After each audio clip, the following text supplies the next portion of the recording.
I need a higher definition. Higher definition.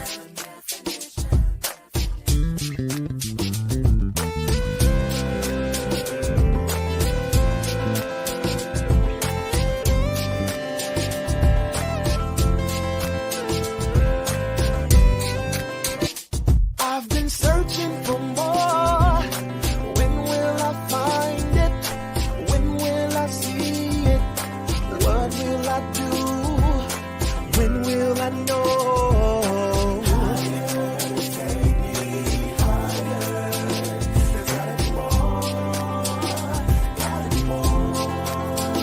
There's gotta be more. I need a higher definition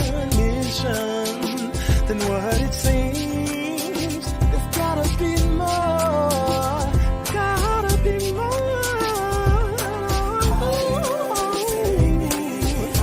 Come on and take me higher, yeah. There's gotta be more. There's gotta be more.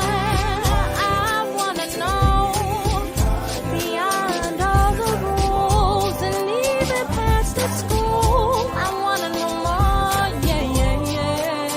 I need a higher definition. Higher definition.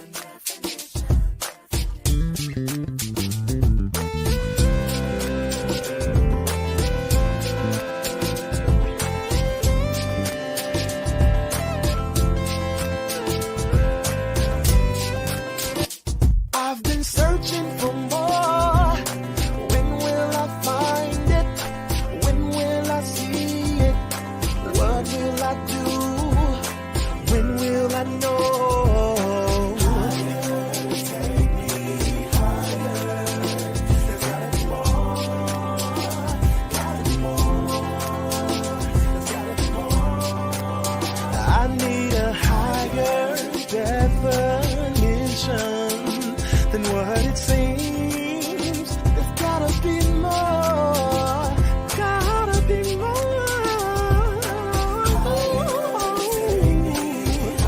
Come on and take me higher, yeah. There's gotta be more. There's gotta be more. I wanna know beyond all the rules and even past the school. I wanna know more, yeah, yeah, yeah. I need a higher definition. Higher definition.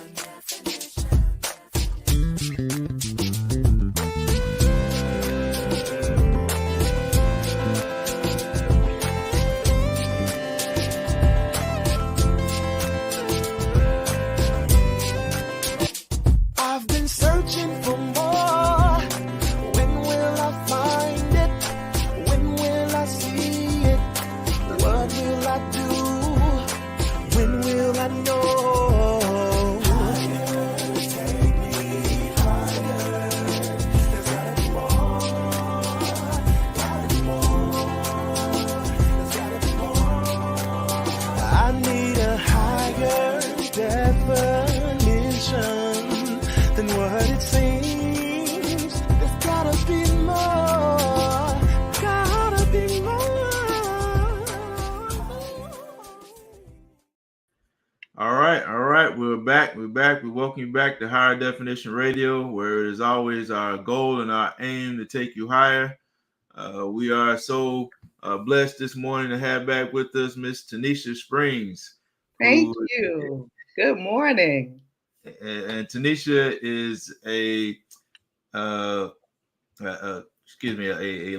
insurance agent and a financial planner, and she's the owner of Remedy Insurance and Financial. We're always so glad and blessed to have Tinisha on here, especially sometimes on our night shows when we're talking about relationships or financial things or insurance or really anything in life. She has a beautiful testimony and does a great job of sharing her witness. So we're very lucky to have her with us this morning. So with all that being said, I'm going to get on out of the way and hand it over to Miss Tinisha. Thank you so much. I am honored to be on with you all this morning. I hope everyone is having a blessed morning. And that we are keeping God first in everything that we do as we move forward throughout our day. And I just want to bring some information to you. One of the first things that I want to say is today is National Cancer Survivors Day. So, for those who have survived the throes of cancer and so forth, we want to send out some love to you, to those of you who are currently dealing with this disease. We want to also send some prayers and so forth to you as well, and just let you know that you're not in this fight by yourself, that you do have people who care about you and, definitely are keeping you in mind. Now, as he mentioned, I'm the owner of Remedy Insurance and Financial. I also have Tinisha Springs Financial Solutions. I always say that God put an interesting mixture together within me the way that he did in all of us. He put an interesting mixture together because he gave me a love for helping people. Social services, mental health, that type of thing is part of my background. But he also gave me a love for business and finances and so forth. And so he kind of took it all and stirred it up in the cup, I guess you would say. And here I am. And so I just want to make sure that I'm walking in my path and that I'm doing what God would have for me to do. So today I want to talk a little bit about that intersection, the intersection of our faith and our finances. And 9 times out of 10, I'm not going to get to everything that I have down that I want to talk about. So we may have to do a part 2 on this as time goes along, but we will get a real good start. So when we talk about our faith and our finances and that ministry, as far as what I have and what I feel it, I want to just go down the road of a few biblical principles, a few principles that no matter what's going on in your life, these things are going to stand true. They're going to always be there, whether the economy is up or down, whether the stock market is performing or not, whether you are in a good financial place or one that you don't even want to talk about. There are certain principles that are just always there. We are blessed that God gave us principles that are always there, whether the sun is shining or whether it's an awful storm going on in your life. They stand true. And so, in doing that, one of the first ones that I wanted to speak about this morning is actually the foundation of faith and finances. Now, if you've ever been to one of my workshops, I always talk about the number 2,350 because that is the number of verses within our Bible that deal with finances and possession, money, possession, that type of thing. God was concerned about what we did with what we had from the beginning because he's the source of everything. If he gives it to us to manage, then of course he's concerned about how we manage it. And he gave us some roadmap and some principles to follow to be good stewards in doing so. So the first principle of today is Proverbs 3, 5, and 6. It says, trust in the Lord with all your heart and lean not to your own understanding. Lean not to your own understanding. Okay. In all our ways, we want to submit to him and he will make your path straight. Now, why am I bringing up that particular principle out of the 2,350 today? Because when we talk about trusting God with our financial decisions, that can often become complex and a bit overwhelming if we are honest about it. I don't care if you're some of the greatest financial scholars that we have in the country, all right? Still, there has to be some reliance or should be some reliance on a God, on a goodness there when it comes to making financial decisions. So we want to trust in God. An example of that would be, let's say you're going in for surgery. You're going in for surgery. And as you're going in for surgery, you have the best surgeon in the United States that's going to perform your surgery. You have the best of the best. Okay. There's some things you want to pray about that day. You want to make sure that that surgeon had a good trip to work. You want to make sure that that surgeon didn't wake up and have an argument with their spouse.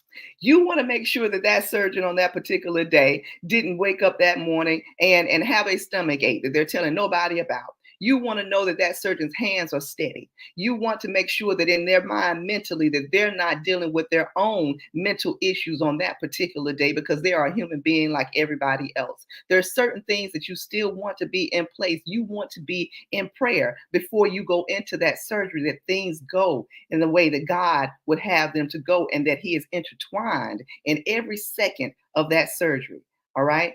Just the same way as you want to rely on God when it comes to your financial decisions. You want Him intertwined in every decision that you are making. You don't want to just step out there and start investing. You don't want to just step out there and make a major purchase without having first taken a minute to seek God on what it is that you are doing. Now, many times I'll have people say, well, I want to pray on it. And I tell them, please pray on it, because I want to make sure that whatever decision that you're going to make, that you are in line and you have aligned with what God has for you and the plans that He has for you and what He has in mind for you as you are moving forward. I don't want you to make a financial decision that you have not taken the time to ask God about. It's key. It's key. Okay? That's principle number 1. Okay? So we want to integrate prayer into all of our financial decision making. We want to avoid pitfalls. And in all our decisions, we want to honor Him, because He is the source of what you have. It's not just for you. You're not making these financial decisions and moves and all this. You're not just doing it for you. It's for the elevation and the expansion of the kingdom. That's what it's for. Okay, so we need to stay clear-minded on why we are making the decisions that we make financially, so that we are making good financial decisions. Principle number 2. Okay, principle number 2, and I'm gonna do my best to get through this one, but I'm gonna tell you, this one right here moves me a little bit, so you just gotta bear with me, okay? Because this is one of my favorites. So principle number 2 that we're gonna deal with today is Matthew 25:14 through 30. This particular principle deals with the parable of talents. Now, I'm going to tell you, I love this because I love this story. I love this story because there's so many nuances to it. And what I believe God is trying to teach us through this story is spiritual, it's moral, it's a lesson. It deals with stewardship. Now, what is stewardship? Stewardship is being responsible in our management, being responsible in our management. Management is an action, okay?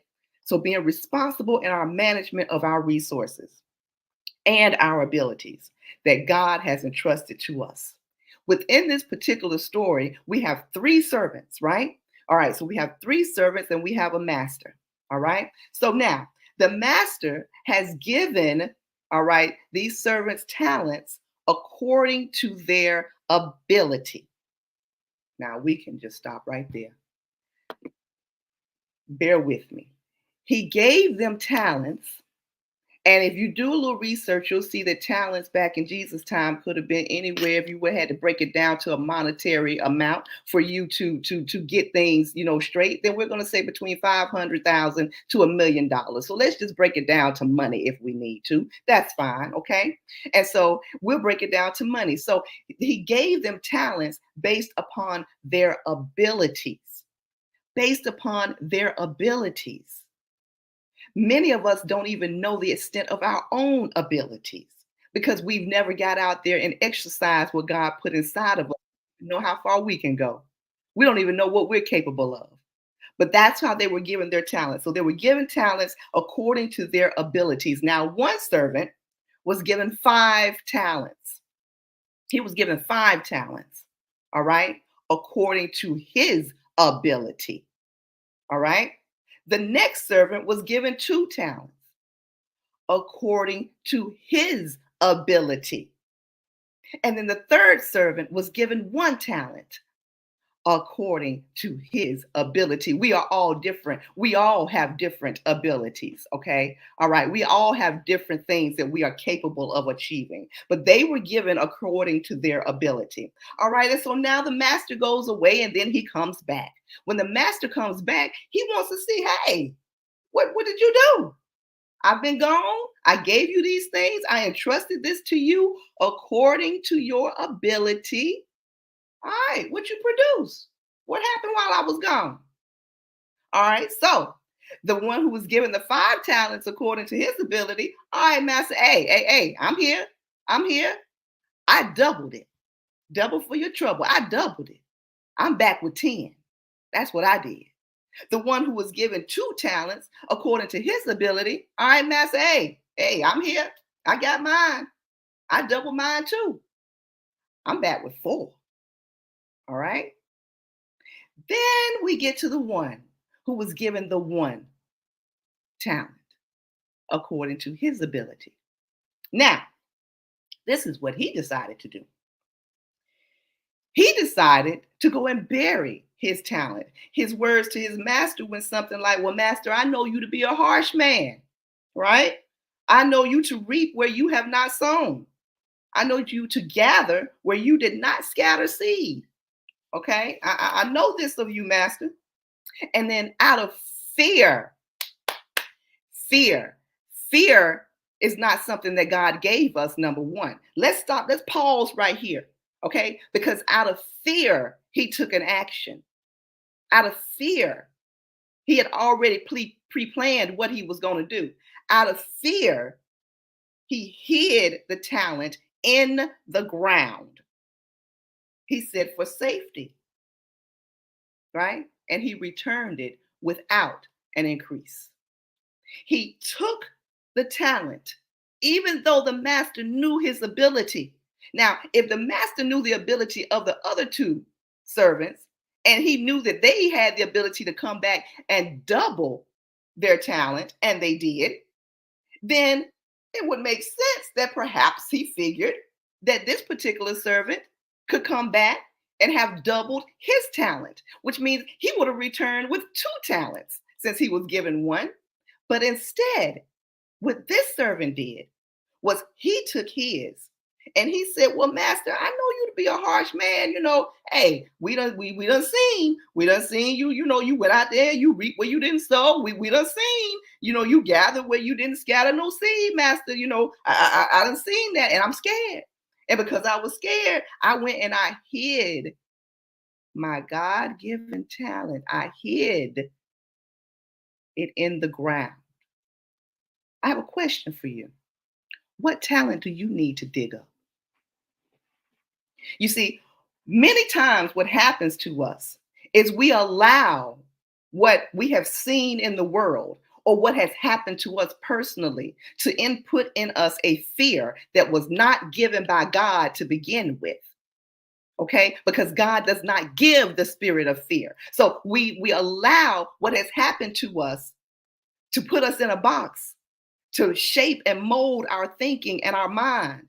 And now here we are with this fear. And because we have this fear, we will not expand. We will not take what we've been given and invest it. We will not take what we've been given and work with it. We will not take what we've been given and make the best of it. We can't come back with double for your trouble because we have given in to the fear. All right. So we take our talent and we hide it in the ground. We hide it in the ground and we come back with nothing. So what did the master do? Okay, what did the master do when he realized what this servant had done? All right, well, the master's response was to rebuke the servant. He called him wicked. He called him slothful, aka lazy. All right. Why would he see the servant that way? Well, I contend to you perhaps because the servant had already pre-planned what he was going to do. Remember, he said, master, I saw you reaping where you didn't sow. I saw that stuff that you did. See, the servant already knew what he was going to do. He knew he was going to take it and he was going to bury it. All right. He had a baked in excuse. That excuse was already ready to go. Do you have a baked in excuse? I'm not saying that the things didn't legitimately happen to you. I'm not saying that you didn't legitimately go through what you went through. I'm not saying that those events didn't happen in your life or that you didn't witness things happen in your life that shaped and molded you. But are you now using that as a baked-in excuse to not stretch yourself and get the best of yourself out of yourself? To not return to God, having taken what he has given you and had doubled it for his trouble. Don't allow life to give you a baked-in excuse. Go back, dig that stuff up, okay? Wounded, but not broken. Wounded, but not broken. Don't allow yourself to be broken. We can't win if we give in to fear. So the master, he criticized him also for not even taking it and investing it. He said, listen, you could have took it at least to the bankers, all right, which would have yielded me some kind of interest. Even if I didn't get double, I would have got something on my money, on the talent that I gave you. I would have gotten something back for it. But again, that fear will handicap you. It will handcuff you. That fear, that taking it and burying it in the ground because of what life has done to you will limit you and will have you to waste the talent that God has given. What's your talents? What do you need to go back and dig up?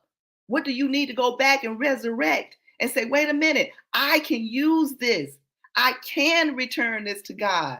I can say, listen, Lord, you gave this to me. I took it and look what I did with it. Look what I'm bringing back to you now. Okay? You can do that. I don't care what stage you're in. If you're still breathing, if you're still here, you have the ability to do that. And I challenge you to do that. Don't give in to the events of your life.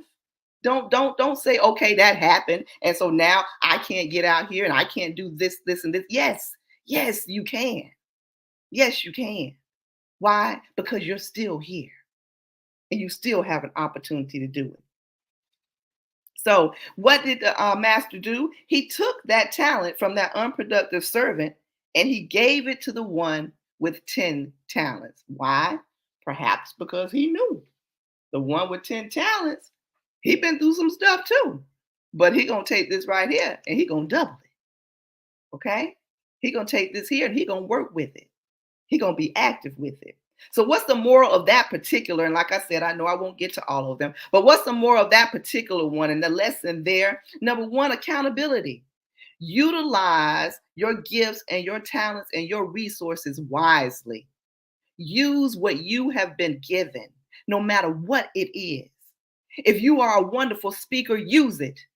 If you are a wonderful cook, use it.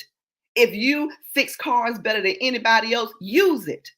No matter what it is, use that talent. Next lesson is risk and reward. Fear led to inaction, and that is condemned. Do not allow your fear to lead to inaction. Next is stewardship. Actively using and multiplying your resources, not just holding them. Okay? Next is a reward for your diligence. Those who use your talents are rewarded with more. You are rewarded with more because you utilized it. Yes, you got hit. Yes, you got wounded. Yes, life came and knocked you down, but you kept standing back up 7, 8, 9 times. You kept getting back up. And because you did that, you reaped the reward. Next would be consequences to neglect. If you don't use it, you're going to lose it. See, the kingdom has to expand regardless. The work has to be done no matter what. Okay? All right. So be proactive, be responsible, be courageous, and using your abilities and resources for the good of God. All right, our third one. I told you I was going to get hung up there. All right, let me move. Our third one, contentment and avoiding debt. All right, Philippians 4, 11 and 13. I'm not saying this because I am in need, for I have learned to be content wherever, with whatever my circumstances. See, contentment helps us to avoid debt. I'm not saying that you don't want more when I say be content. I'm saying that, listen, you got to have peace too. It's hard to make good financial decisions if you don't have any peace going on in your life.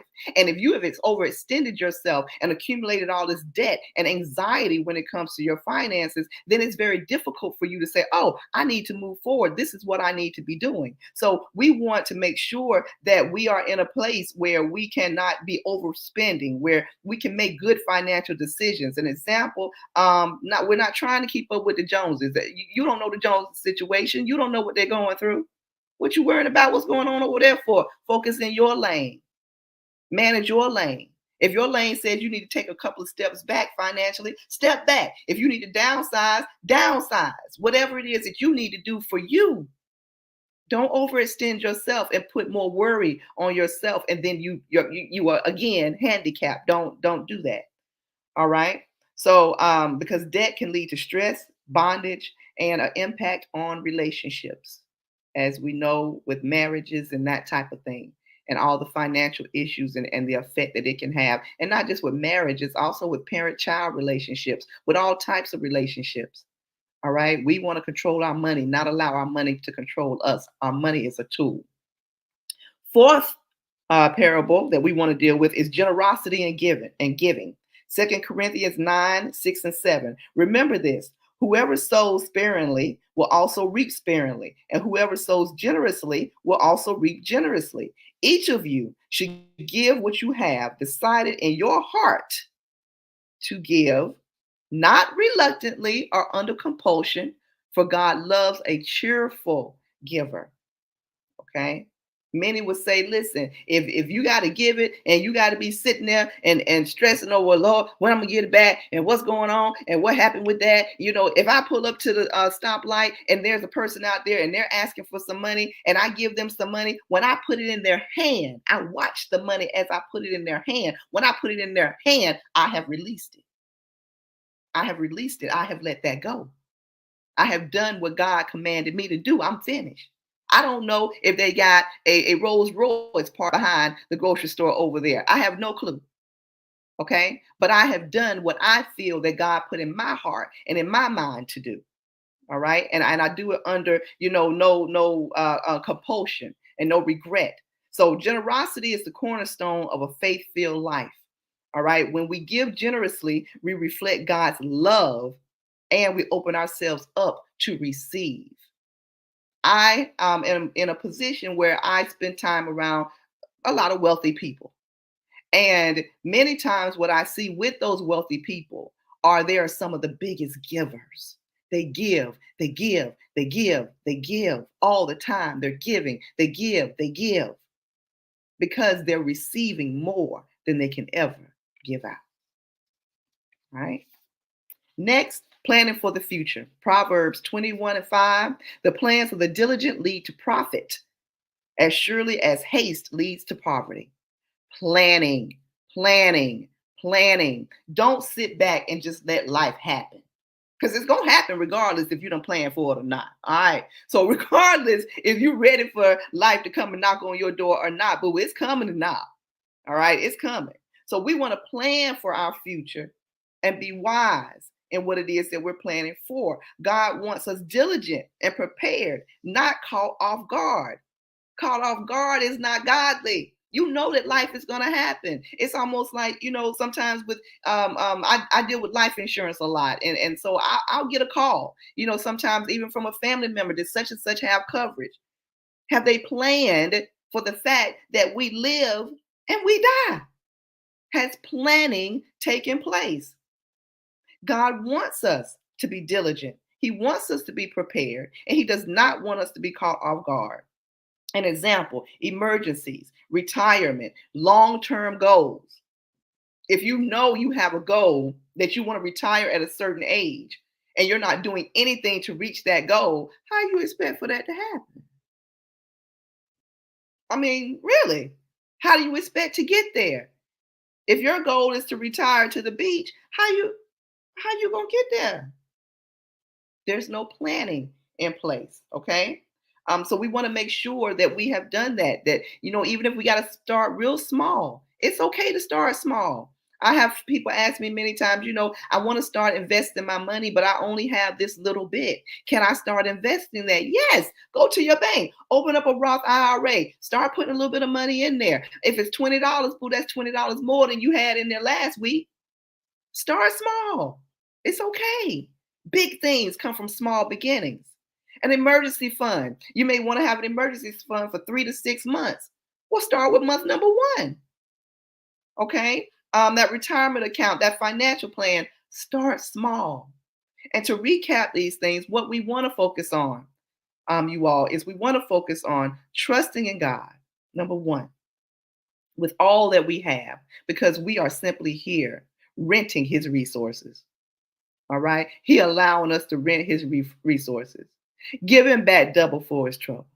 Be a good steward on it. Actively manage it. Don't let life come in there and knock you off. And now you're not achieving the goals and so forth that you were set forth to achieve because you got hit. You got a gut punch. Well, guess what? Everybody else got a gut punch too. Get up. Use that talent that he put within you and move forward. Be a blessing. Double it. Double what he gave you. Triple what he gave you. You have the ability to do it. That way you get to enjoy it on this side of heaven. And you get to say, God, look what I did. Look how I expanded your kingdom. Look how I took this and I poured it back into this person. And I helped the homeless. And I did these things and I fed the hungry. And I did all these things, Lord, with what you gave to me, because I took it and I made more of it, where I was able to take care of my family and then take care of everybody else as well. So be a good steward. Dig that stuff up. Practice contentment. All right. Be good with where you are, but keep on reaching out there. Keep on striving for where you're trying to get to. Don't get so happy and content that you say, all right, I'm just content. I'm not going to try anymore. That's not what he means. What he means is contentment so you have peace of mind so that you can move and groove and do the things you need to do. Give generously. Plan diligently. Write that vision down and make it plain. Get to your planning, what it is that you want, and write down step 1, 2, and 3. Even if you got to start with the end in mind, write down what you want the end to be, and then write backwards, okay, the steps that it would take to actually get to that place. Whichever way works for you, boo, just get it done. It's what's most important. Don't run from a budget. It's not the B word. Don't run from a budget. The budget is there to help you and to keep you in line and keep you focused so that you're moving towards your goals, okay? All right. And so in closing, I want to make sure that I do also give you all an idea again of if you have different financial things going on and you need assistance with those, we are here. My company is here. We are in 7 states. We are available to you. We will come to you. We will meet you by Zoom. We will meet you on the phone. We are life insurance experts. We do all types of life insurance, term, whole, living benefits. We also offer you coverage for any health condition. So it doesn't matter. And I run into this a lot. COPD, congestive heart failure, kidney issues, substance abuse, HIV, you're in a nursing home, you've been incarcerated, whatever the case is, there's life insurance for you, and we have that available. We also help with blocking in pricing on funerals and that type of thing, retirement assistance, safe money options so that you're not losing what you have and that you get paid on these things for the rest of your life. We assist with Medicare, health insurance, estate planning, long-term care, and in-home care. Make sure that you know how you will be cared for as you age and you need help in your life. Small business owners, and we offer workshops on financial literacy and so forth that we come out and we do regardless the age of your group. If you have an older group, we come out, we teach them retirement, Medicare, Social Security, all that kind of stuff. If you have a younger group, we come and we talk to them about, financial literacy, starting with budgeting, checking accounts, setting up their business, those type of things. So we are here to be a financial resource to you. It is my belief and my contention as I do close this up that faith and finances go together, and that when we put them together and that we have a good understanding of how they actually work, that we can put them out there so that we are doing the work that God puts in us to do, and we are being good stewards of the resources that he has given us. So I want to thank you all so much. I want to thank Everett for reaching back out to me and giving me the opportunity. If you would like to reach me, my number is 803 448-4129, 803-448-4129. If you want to go to my website, the easiest one is just my name. And that would be TanishaSprings.com. So you can go to www.TanishaSprings.com. And from there, it'll take you everywhere else, or just Google me. At this point, you can just Google me. And I try to make sure that I have plenty of information and resources out there. And that's only going to continue. There's going to be some other things that I'm going to be doing soon. But I hope that this has been good. I hope that it has provided some good information and helped, further your walk with God, your financial walk, and make sure that your life is going in the way and the direction that you would have it to go. And yes, absolutely. I see a comment. Yes, faith and finances most absolutely do go together. They most definitely go hand in hand. And when we try to separate them, that's typically when we end up in a bad or troublesome situation. So absolutely. Again, thank you so very much for your time. And that's I'm finished. Everett, if you are available, thank you, sir. Nah, hey, I really appreciate it. A great message as always. Real quick, you talk kind of fast, and some of us write and type slow. If you would you mind typing in your contact information in the Sure. chat? Absolutely. Now, where did I put that? In I'm trying to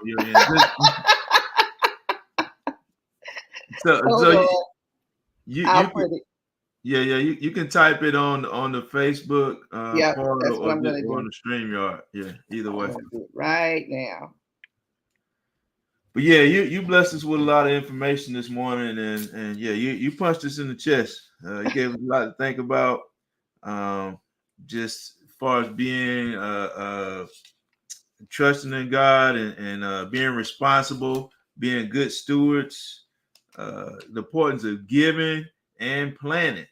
Yes. Yeah, you packed a lot into that little bit of time. I mean, yeah, I asked you about how long I had, and I wanted to make sure that I tried to get as much in as I possibly could without getting caught up on the ones that I knew was really pulling on my heart. Yeah, that was a lot. That was a lot. Especially about burying your talents. I mean, right. Yeah. And then always being prayerful. Mm-hmm. That's. I mean, you gave us a lot to think about, and there are a lot of people out here with a lot of talent, and we're just not doing enough with it. Just I think about how many dynamic preachers, ministers who just waiting on the pastor to get sick. And instead of going out to the homeless shelters or going out to the prisons or the nursing homes or just spreading the gospel whatever they can. And, Absolutely. If it's been put in you, then God put it in you for a reason. And we have to utilize that. So absolutely. And that fear of failure, man, we could have stayed on that the whole morning. I know it. I just wanted to get to the others too, but I was like, you know what? I could do the entire segment just on this one thing, because it shapes people so much, and that life hits everybody, and it will definitely it'll change you. It's almost like it rewires your brain. When you go through, especially if it's been something traumatic, and you go through a traumatic event, it can rewire the way that you think. And if your thinking has been rewired, then when you come upon opportunities that normally you would have capitalized on and said, oh, yes, this is where God put me and this is what I'm supposed to be doing. Instead, you will stand back because the wiring has been changed and that fear has now entered your mind and your heart, and you will not jump out there and do what God gave you to do. And I know, I'm talking from experience. I know, but I was able to overcome that. And so now I want to help others and show others that, listen, don't let that thing hold you back. Those opportunities come to you for a reason. And you got to get over that thing that happened to you and say, yes, I got gut punched. Yes, that thing hurt me. I got cut. I bled. Absolutely. But I healed. And I can move forward now. And I can step out there and do the things that God gave me to do. And so, yes, we all go through it. It's just coming out of it. That's good, man. Because like you said, people are, get caught up in their own self, Mm-hmm. and that's one of the things that separate people who succeed from people who don't. It's not That's even it. that they're Absolutely. smarter or more talented. You got some people who have the ability to take advantage of opportunities, and that's like that's something that we need to be able to take advantage Absolutely. of opportunity. Yeah, I don't want to hold you up all morning because you might not want to come back. Uh, but Oh, I do. I'm always coming back. I love y'all. Okay, I just wrote you down for October. Okay. All right.